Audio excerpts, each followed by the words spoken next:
Welcome, everybody. This is Dave Mann. I'm here with my buddy Baruch HaLevi, and we're talking about his new book, Guy in the Glass. Welcome to the 13-minute podcast, Why Every Man Needs a Why. B, how are you?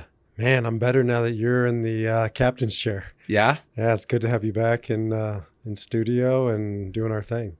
Well, in third grade, my classmates tried to hold a coup because I was too bossy. So be careful what you ask for. Well, you're still bossy, but you're an 8. I'm an 8. There we go. So, I'm excited to talk with you, and B, to talk about the book that's coming out hopefully next week, in 2 weeks maybe. But by the time our listeners get this podcast, hopefully they can go to Amazon and buy it. Well, I've been watching from the sidelines, and I know you've been working your tail off on this thing. So it's a labor of love and also much needed and very timely, considering where we as men are at in society today. So where would you like to start? Because we want to hear everything. You know, I believe I know this book isn't about me. It's about men who have been facing I call them the dark Ds: divorce, depression, disease, despair, financial devastation, the Denver Broncos. I just started adding that one in. Since the beginning of time, and I just wanted to write a book to put into their hands when they're at that crossroads. It doesn't have to be just those sort of dark Ds, but life's crossroads, especially midlife. I just wanted to read this. And so I wrote that book, and I'm very excited to put it in people's hands. Does it come from personal experience? Where's the motivation? Yeah, it comes from personal experience, but the actual book title, The Guy in the Glass, 6 Questions to See the Man You Were Meant to Be, really was inspired by a poem. So let me share with you this poem. It's written by a man named Dale Wimbrough. He wrote it in 1934, so he's long since passed. And we can talk about the context or whatever, but it's just a profound poem, and it goes like this. When you get what you want in your struggle for pelf and the world makes you king for a day, then go to the mirror and look at yourself and see what that guy has to say. For it isn't your father or mother or wife whose judgment upon you must pass. The feller whose verdict counts most in your life is the guy staring back from the glass. He's the guy to respect, never mind all the rest, for he's with you clear up to the end, and you've passed your most dangerous, difficult test if the guy in the glass is your friend. You may be like Jack Horner and chisel a plum and think you're a wonderful guy, but the guy in the glass says you're only a bum if you can't look him straight in the eye. You can fool the whole world down the pathway of years and get pats on the back as you pass, but your final reward will be heartache and tears if you've cheated the guy in the glass. Dale Wimbrough, 1934. Beautiful. I haven't memorized any other poems, for the record. It's not like I'm some savant, but I've been staring at this poem for 3 years. So yeah, that one speaks to you, huh? It speaks to me because it speaks to every man. I haven't met a guy yet who hasn't understood what was behind that, right? That final stanza of you can fool the whole world on the pathway of years and get pats on the back as you pass, but your final reward will be heartache and tears if you've cheated the guy in the glass. Yeah, man. Right, what does that say to you? It says, I'm not the only man that wakes up every day wondering if he's a sham or his life is a house of cards. Yeah. Every day. Yeah. And you go to the mirror and you got to face that guy. He's with you clear up to the end, right? I love that part. Yeah. Friends have come and gone. I'd say wives have come and gone, God willing, to the very end. But, at the end, we're born alone, we die alone. Yeah. And we have to face ourselves at each and every one of those junctures. And if you've cheated that guy in the glass, man, you know these guys. I know these guys. Yeah. I've been this guy. I have it all on the exterior. Yeah. And on the interior, I don't have. Worried about looking good. I spent years worrying about looking good rather than being good. And now I'm on the path to some level of enlightenment on how can I be the man that I've always dreamt of being. Is there a particular moment or time where that rings more true? We've been talking a lot about loving yourself and how difficult that is. I statistically, my life is more than halfway over, and I don't think that I've solved that one yet. That one seems hard and elusive. It's easy to love others. I mean, I've got oodles of love for everyone else in my life, but truly loving ourselves or myself has been, I would say at this juncture, that's my biggest challenge. If I layer on some past shame, which you and I have talked about, that, I've got to try to shift shame, because shame maybe comes from more of a selfish perspective, versus if I do good now, can I rebuild my karma Mhm. for any past bad? Mm. That's simple math to me. Mhm. And then the bigger question is, can I make all those things happen and feel fulfilled, even if I don't totally resolve all of the past? Mhm. And can I love myself at the end of the day? I'm not there yet. To you, is there a difference between loving yourself and respecting yourself when standing in the mirror? Well, back to our earlier conversation about, our diet. No matter how hard I work out and how well I eat, I'm still really critical of myself. Mhm. Um, and no matter how well I treat my wife and my kids, I'll still snap Mhm. and be a dick and then focus on that moment rather Mhm. than, the 99 great things that I did. Mhm. So I'm in process, man. I'm on the So, journey. so when you go back to the mirror after, and this one of the reasons why I love this poem, it's so tactile. Like you can do this. Yeah. Go to the mirror, Yeah. right? And most guys that I sign this to the guys that I work with, go to the mirror and see what that guy has to say. Just look at him. Yeah. A lot of guys can't do it. Or, they can do it to comb their hair or whatever, Yeah. but not to really stand there uncomfortably long, staring at yourself in the mirror. Yeah. Have you done that? How does that sit with you? So you've heard maybe that, Mel Robbins has been encouraging everybody to look in the mirror and high five themselves every morning, just as a starter. My version of that a mentor of mine shared with me years ago was, just waking up in the morning and thanking, your higher power for another day, thanking those around you that love you and support you for them being in your life, thanking the universe for, the weather that day. It might be a beautiful day. It might be a rainy day. So I've used that more than I've used, really this model of looking in the mirror. You've challenged me to do it a few times. And when I remember it, I can do it. But it's not part of a normal routine. So it's a great reminder. One of the reasons why I wrote this book is I'm not giving away anything. I've talked about it probably ad nauseum. People are sick of it, but it's what we do, share our story. And my dad's, I almost call it self-murder, which I think it is, but suicide, that's the word, is it's the beginning of this book because it sets the stage. It's not a book about him. It's a book about men, but the consequences of going unwilling to go to that mirror and learn to love and learn to respect the guy staring back. And his is an extreme example. Most guys aren't going to kill themselves, unfortunately. The name of the podcast, every 13 minutes, some will. Yeah. By the end of this podcast, probably God help us all, 3 men have killed themselves. Yeah. So it's a real stat, but just because you don't pull a trigger or tie a noose doesn't mean you're not walking dead. Sure. And I think if he would have just gone to the mirror and seen the guy that I saw, right? And that was our conversation earlier. Yeah. Because you said to me, can I share your dietary habits? Yeah. You said you fast until noon. And I said to you, that takes a lot of discipline. And you said, yeah, but I'm still fat. Right? Yeah. So I see a different guy in the mirror. Yeah. First of all, I don't think you're fat. Second of all, I would love you even if you were. And third of all, I see the discipline to, regardless of the outcome, to maintain that. I haven't done that. Yeah. So, I mean, right? Like I see a different guy in your mirror than you see in your mirror. Yeah. And 2 things, and the same mentor that helped me with my morning ritual was the same mentor that said, being successful as a man in life is not hard if you could just focus on 2 things. That's discipline and focus. And I've been using that, as much as I can, and it's hard, but I've simplified it for me because that's how my brain works. And then the second piece of that, and back to what you said, is it's easy for you to look at me and see the value in me, and it's harder for me to do it. And I would say that's the number one thesis for why I believe men are killing themselves. As you know, I lost a very close friend last year to suicide. And I think often about the last time we were together and how I was pouring love and adulation all over him. And it's my experience that everybody that knew him felt that way about him, except him. And he ended his life. And that part I can't reconcile.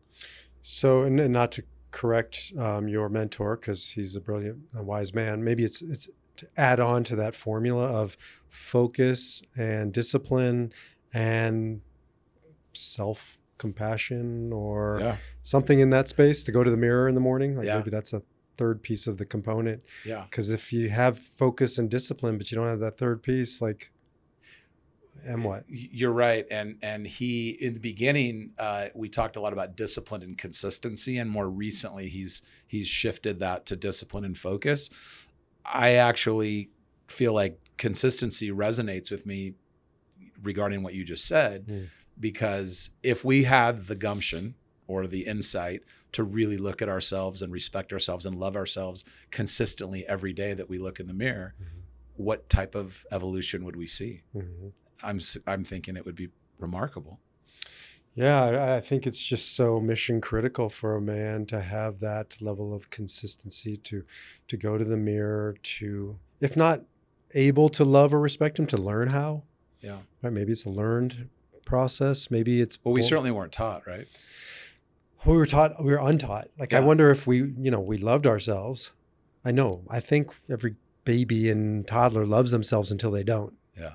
Right? Like, where did that come from? Yeah. I don't know. Maybe it's innate, but probably it's the people around us and circumstances around us. But my point is that maybe we have to relearn or unlearn Yeah. to get back to the mirror. I heard a statistic years ago, and I'm going to butcher it, but it's something like, we're told no 2,000 times more than we're told yes in the first 6 or 7 years of our life. And I just wonder if there's some connection to that, just negative reinforcement. And I realize that parents are saying no for safety reasons and a lot of different reasons. But when you think about it as how hard parenting can be, with young kids and trying to balance a life, and full circle back to, now I'm a man responsible for protecting and providing for my family, and I have young kids, and things are not always going to go as I wish they would, and how do I react? And saying no is the easy way out, or yelling is the easy way out, or disengaging, as we find, especially with middle-aged men, disengaging from relationships and from other men in their lives, which is again why we've created men's peer groups, so that men have an opportunity to get together, once a month, to be together and support one another. But yeah, there's a lot of pessimism out there, and I try to avoid that personally. But again, still on the journey. Yeah, as you're saying that, though, I thought back to my childhood and the no's. By the way, if you extend that through high school and all the dating shit, there's a lot more no's, than a couple thousand. Survival, right? Like, I think about, there was a time when one of my kids stepped out in the street and I screamed and I scared them more than the actual, incident probably did. And it took time to recover from that. But I was just afraid. I remember telling them, I was scared. Yeah. I was in survival mode. And as you're talking, I'm realizing all those no's, not all, most of our parents, most of the no's are survival tactics. And per a conversation that I know we've had, which is love and fear are so close to one another that there can be interchangeable. And so your love for that child and your fear for that, the danger or, the endangerment of that child in that moment. I mean, obviously we all can connect to that. But there's a lot of us out there that show love in some pretty quirky ways, and figuring that out, I think, is part of this puzzle. Yeah, but I think that's the point, right? Is a teacher of mine once said, our nervous system still thinks we're in the savannah being chased by the saber-toothed tiger. Yeah. Right. And our nervous system kicks in, and we have to kind of talk it back and tell it, we're not in survival. Like, this is a rich first world problem I'm dealing with today. So getting out of survival mode, because the guys that you and I live with, love, work with in peer groups, most of them are doing okay in life. Yeah. But their nervous system, and they act oftentimes like they're still in survival mode. Right. And I think the work that we're talking about is, getting out of that. Like, I'm okay, and I'm supported. Yeah. And I'm not abandoned to the saber-toothed tigers. And for me, because the scarcity versus abundance mindset is, so relevant, specifically, I believe in the person that's in the providing role. And so for the sake of our conversation, we'll just say it's the men that we're talking about. You can understand it intellectually. I understand that if I live a full-time life of an abundance mindset, that my life is going to go better. I'm going to have less down moments. But I woke up this morning feeling scared. I woke up this morning with a scarcity mindset. And after a conversation with my wife, I was able to kind of realize it and talk through it. And so for you and I, we're very fortunate because we're also really interested in these conversations. We're able to create tools and, different reminders and exercises where we can be consistent with our mindset, and we can wake up in not a good place, and we can get ourselves back to feeling fairly confident and, moving more towards abundance than we were, maybe a few hours earlier. So I agree with everything you just said. And, but I'm fighting, man. I'm still scrapping. Well, that's why, maybe this mirror tool is so relevant, because you got to go to the bathroom every morning for some purpose. You walk past this tool, it's just standing there. Normally it's just for vanity. It's even called a vanity, like, grooming, whatever. But couldn't we turn it into this space where I can learn to respect the guy, even if it's just survival, like just to fucking live on a rock in outer space, whirling around a hot ball of fire, waiting to die. We call it life. It's out of control, man. Yeah. Right? We're like always one step away from oblivion. Yeah. And yet the guy's gotten out of bed. He's gone to the bathroom. He sees himself. It's another fucking day that he's back on his feet. Yeah. Can I respect that? Yeah. Right? That's what I missed from my dad. If he could have seen my dad, when he hung himself in front of a mirror. So it's deeply personal to me. And I just think, and he didn't die of a broken neck. So that means it probably took him up to 30 minutes to die. And he had to watch this man in the mirror. And I say in the book, he did not see what I saw. Because if he saw what I saw, he would never want to hurt that guy. Right? But he didn't learn how to go to the mirror and say, I respect you just for surviving. Sure. Right? Like sometimes that's enough. And it brings up for me just the seriousness of mental health and us, providing a safe environment in men's peer groups or, one-to-ones or right now, to say, hey, I see you and I feel you and we're no different in that way. And if I can help support you through this, or you can help support me through this, I want more of that. I mean, I believe that's what the world needs more of too. We just need more men that have been on the journey and they've battled through the pain, to return to help others and to role model for others. More of that is what I really want. And you've done that in this book, by the way. Thank you. Yeah. This book hinges on a word. It's funny. This poem has been reprinted so many times. You'll see it all over now. If you just Google The Guy in the Glass, t-shirts or whatever, it's always a mistranslation or a reproduction of it. And that is, when you get what you want in your struggle for pelf, it's not self. Yeah. Struggle for pelf. But I understand why people chose it. You're like, what the hell's pelf? Yeah. Right. And you can't understand the poem without that word, because I talked to the great nephew of the author, and for the record, I got permission to use it. And in the process, he said, just promise us, the family, you'll use the original. I said, okay, but before I write a book around pelf, what the hell's pelf? Yeah. And he said, well, it comes from the story of how this poem was written.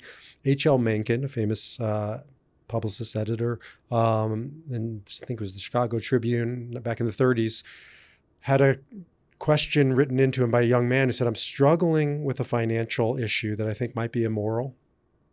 Call him 20-something, setting out in life. And he wanted some guidance on whether this was a moral issue to do the financial transaction. And so H.L. Mencken put this in the paper and said, I want responses. And he got hundreds, thousands of responses. Well, The Guy in the Glass was a response to this question, addressing a young man who didn't know what to do around finances. When you get what you want in your struggle for pelf, pelf comes from pilfer.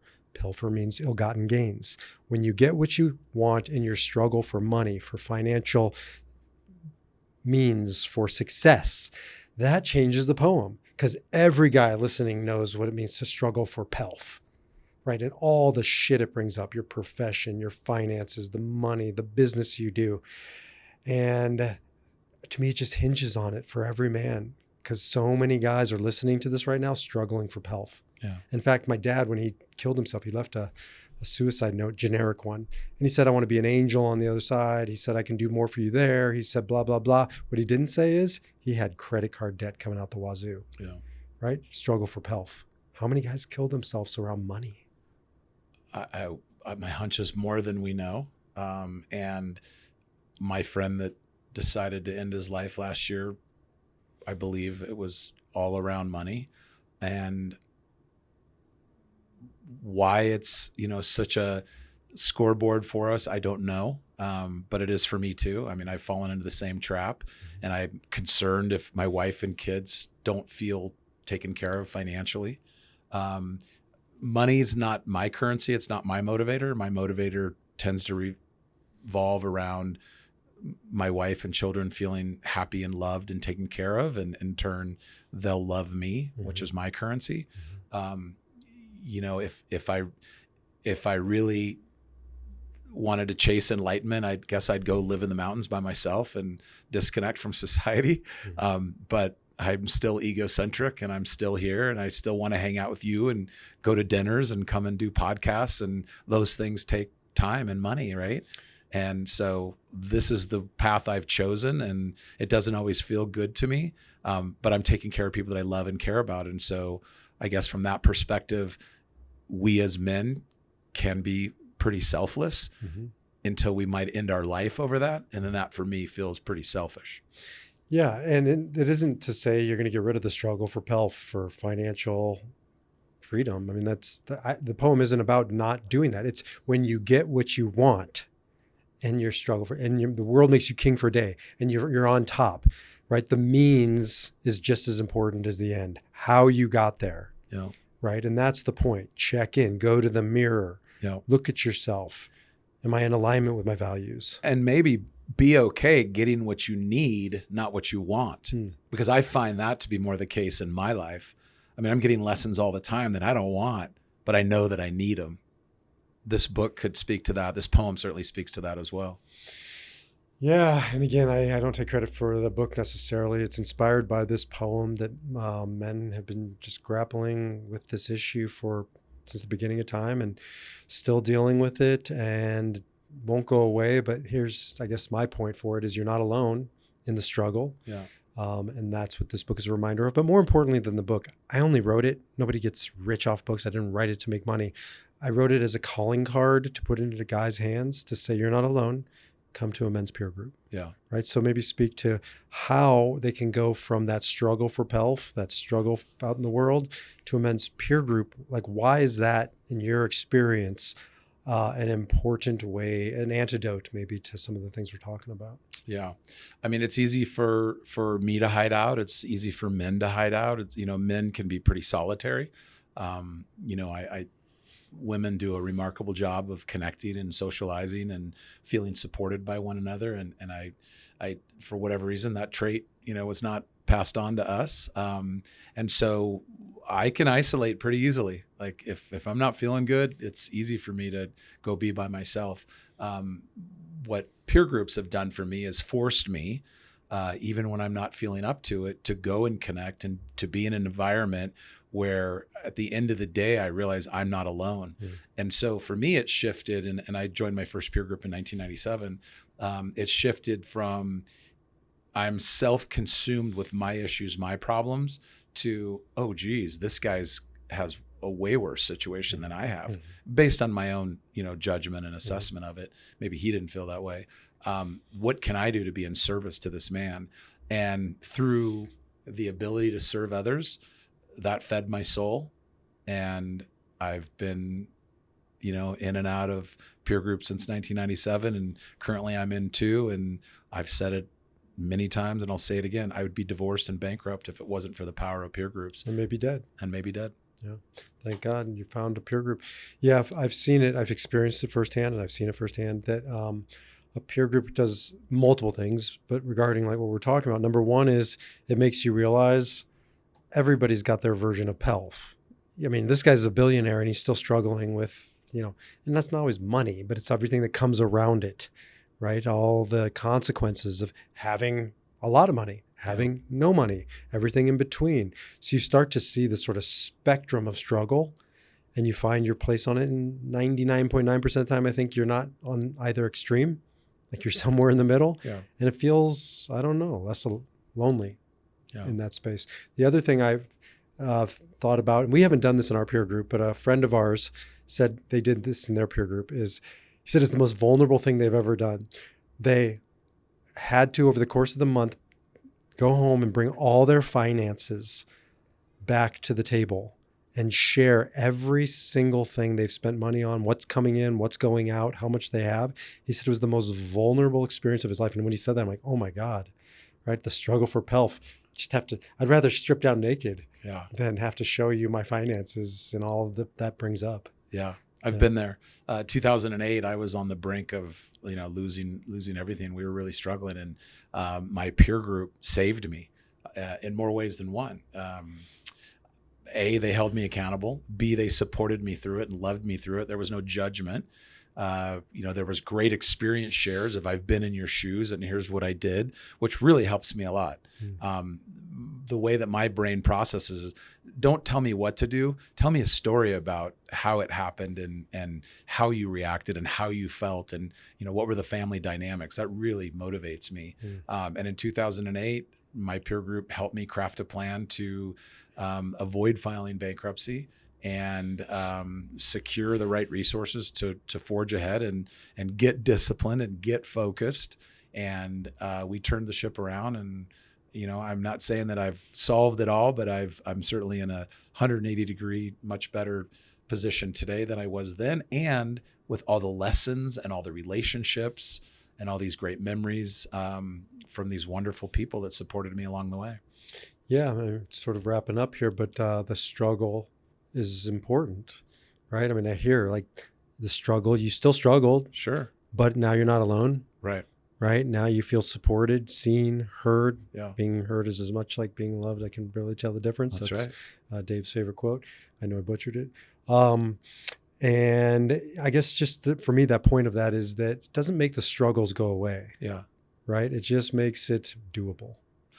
I had a breakfast with a friend of ours' father on Sunday. He's a very, very, very successful man in more ways than one, but we'll just specifically talk about his business success. Smart guy, great guy. He's built an amazing business. And, over the course of breakfast, he shared more challenges than I could even imagine considering the position that he's in. And the most recent story was he's got a young tech that was on the road in one of his company vehicles, and a woman cut in front of him, and he locked up the brakes as quick as he could. And it's a fairly new truck, so there was nothing mechanically wrong with the truck, and he couldn't avoid hitting the woman, and the car rolled over. She wasn't buckled, the infant wasn't buckled, and unfortunately the infant died. And he's now facing this as a business owner. Not his fault. Insurance realized it's not his fault. There was the police, who were on scene, agreed it's not his fault. But the sleepless nights that I know he's feeling over this, no amount of financial success can erase that. And so, every time I feel like things are going my way, I remind myself of the moments when they haven't.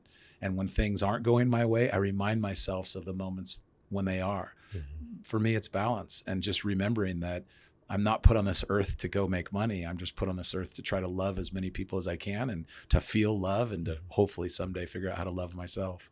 And then when you go to that mirror, you'll not only love that man, you'll respect that man. And that's the goal. If you have that, you're a wealthy man. Right? Amen. And that's what we're all working towards. Aho. Aho. Well, I was going to sign off, but you're in charge of this podcast. Hey, it's been great. I appreciate you sharing. And I feel like we're continuing to uncover new and exciting things to help us be better versions of ourselves. And, that's all we can ask for. And I'll just end by saying, we're better together. Yeah. I like doing the podcast with you. So get your ass down here more often. Thanks, man. Happy to be here. All right.